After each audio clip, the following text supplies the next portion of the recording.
When I was younger, I thought the key to confidence was having a catchphrase. I thought that was very important. Yeah. Couple of catchphrase fans in. Yeah, I think having a catchphrase is important. And I used to watch American movies, and I loved all of those sort of like big catchphrases and cool stuff they said, like, "Hey, I'm talking here," or "You walk into me," like stuff like that. I loved that sort of catchphrase. I loved that, and I wanted to have my own one. The one I really wanted to use the most was "Keep the change."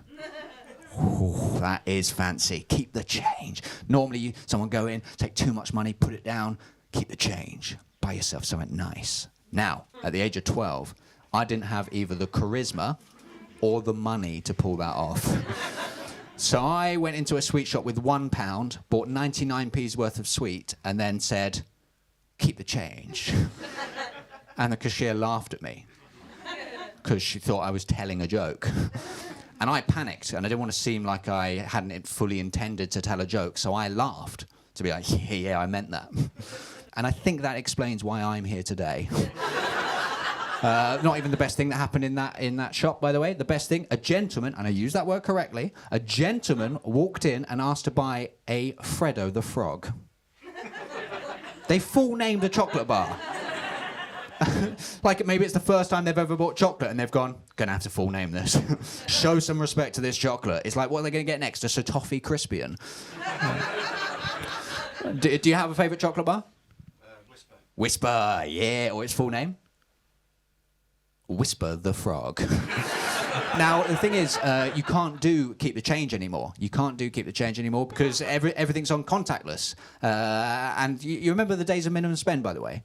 Remember, glorious days. They're gone now. Minimum spend, if you don't know, was when you would go into a shop, you'd get everything that you want to buy, you put it down on the counter, and you'd say, "Just these things, please."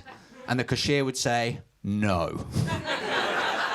"You buy more of my stuff." They can't be legal.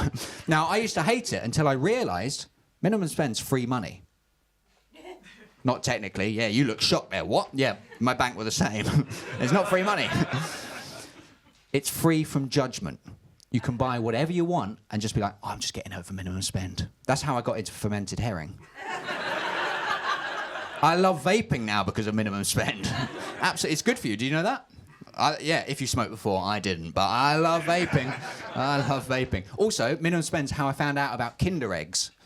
Sorry, Kinder Eggleton's the frog. Now, Kinder eggs, I didn't have them when I was younger. My grandparents wouldn't let me have them. I thought it was pronounced kinder eggs. And so I was like, yeah, damn straight, we'll get some kinder eggs on the go. They've always been so mean to me. And so when the shopkeeper was like, "Well, do you want a Kinder egg? Gets it over minimum spend." I was like, "What is it?" And they said, "Oh, it's a chocolate egg." Great. Paid my money, walked out the shop, took off the foil, popped it in one. That's not how you eat a Kinder egg. A nurse told me. Now, when a nurse has told you you're eating chocolate wrong, you have taken the road way less travelled by. I'll use their words. They said, what's happened is, inside the Kinder egg is a surprise toy. That has got itself lodged inside you, making you a kinder Kinder egg. But the real Kinder Surprise is that it's lodged itself exactly halfway between your mouth and your butt. And it's your choice which way the surgeon goes in. And I said, "What?" And they said, "Yeah, in a slightly surprising turn of events, we're giving you, the patient, the decision which way to go in." And I said, "Well, hang on, you said halfway. Well, why can't you just go in through here?" And they said, "Because your abdominal muscles are far too strong." Their words. They're the medical professional. I'm not going to argue with them. They said, "Oh, do you want to meet the surgeons, maybe? That will help you make up your mind." There's two surgeons, both alike in dignity. Well, one's got a bit more dignity. There's the mouth entry specialist and the butt entry specialist. And I was like, yeah, send them in. So they sent the first one in, Dr. Botti, Italian lad, nice guy, actually, was the mouth entry specialist. Actually, it was their twin, Dr. Botti, as well, was the butt entry specialist. So parents proud of them both, even though they went in very different directions. And we chatted about it. We were trying to work out what we're doing, and someone suggested, "Why don't we do an X-ray, find out what the toy is?" And Dr. Botti was like, "No, I want it to be a surprise." Kinder egg purist. Gotta respect it. Gotta respect it. In the end, we did. We did an X-ray, found out what the toy was. It was one of those little racing car toys. So what we did was a little bit of both. They went in through my mouth, pulled it back, let it go, and it just shot out through my butt.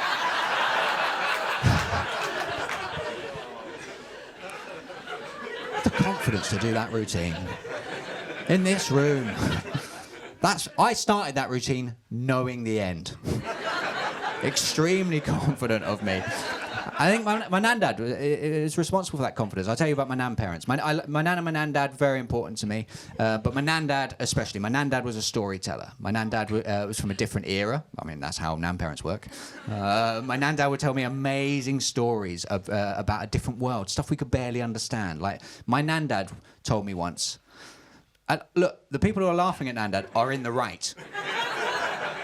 You're in the running big time. The person in front of you is like, stop laughing at Nan Dad. You're out the running. My Nan Dad told me amazing stories, stuff we barely comprehend. So he told me this story once about someone who claimed to have finished a lip balm. Like, mind-blowing. The world used to be such a different place back then. He said to me, fire is more scared of you than you are of it. That's surprising, isn't it? What's more surprising? That's a weird name for a dog. That is a weird name for a dog. Timid little dog. He gave me poker. That was what he thought was the key to confidence. Because he said poker is a game of skill, and it's a game of bluffing, but it's about confidence, being confident in the moves that you're making. And so he said to me, biggest tip I can give you, always have a canary with you. Yeah, because everybody else at the table thinks there might be a gas leak. Yeah, you get in their heads early on, it unsettles them.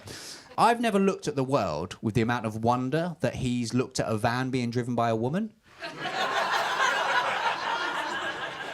Not like, it wasn't in a bad way, he just said he couldn't fathom it. He was like, wow, what's happening to the world? He couldn't believe it. My favourite story of my Nan Dad's is that he put a Robert Dyas out of business. That's big. That's a big claim, isn't it? A Robert Dyas. Some of you don't know what a Robert Dyas is, so I'll quick you up to speed. A Robert Dyas is a shop that sells everything you half remember from a dream. Absolutely wild shop. It's chaos in there. Like, every product's got like a promotional video screaming at you. Every single product has two completely unrelated uses within the same product. It's like it's a calculator and a coat rack. What? What, so I do some math on the way out the door? I don't understand. It's a coat and a coat rack. That one's good. That one is good. Coat and a coat rack. Now, what my Nan Dad did to put them out of business is he severely adjusted their expectation of future sales of one of these joke products. I'll explain the product using how they sold it. When was the last time you cleaned your ceiling? I don't know, if you're like me, a couple of weeks. Yeah, it's tougher to clean your ceiling more than every couple of weeks because you've got to get out the step ladder coat rack and the chamois. And that's difficult to do more than every couple of weeks. And so this product solved that. It's called the Freddie Brewster Mop Top. And it's a hat. That went round there. That's where hats go. And then there's a splint that went down your back, keeps you level. And then two electrical pads just come out and stimulate your abs, get them tight. Unrelated task within the same product. And then on the top was a mop, which you extended up to the height of the ceiling. You get it up there, and then you just...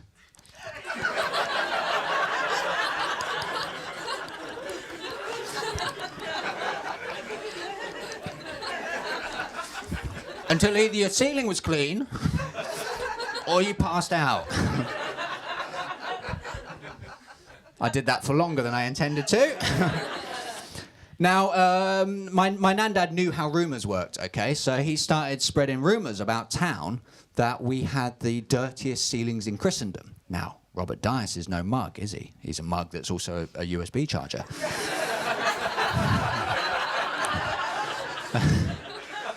And he heard that, he heard those rumours and thought, oh, blimey, this Freddie Brewster mop top's going to sell out. So they ordered in a load more stock, rebranded as a Freddie Brewster mop top emporium, and then no one in that town bought any of that frankly wild product. And my Nan Dad also firebombed the place. Anyway, I don't know if that story's true, but I like what it says about him, and that's the main thing, because as I say, he's a storyteller, and I think he gave me that. I think that's why I do that now. But he also gave me confidence, and I don't want this to be a sad story. I don't want it to be a sad thing, but like I have to tell you that he did pass away around the turn of the millennium. We were actually out in Miami at the time, celebrate the launch of that second album. It was on South Beach, just feeling the heat just a little bit too much. Horrible way to go.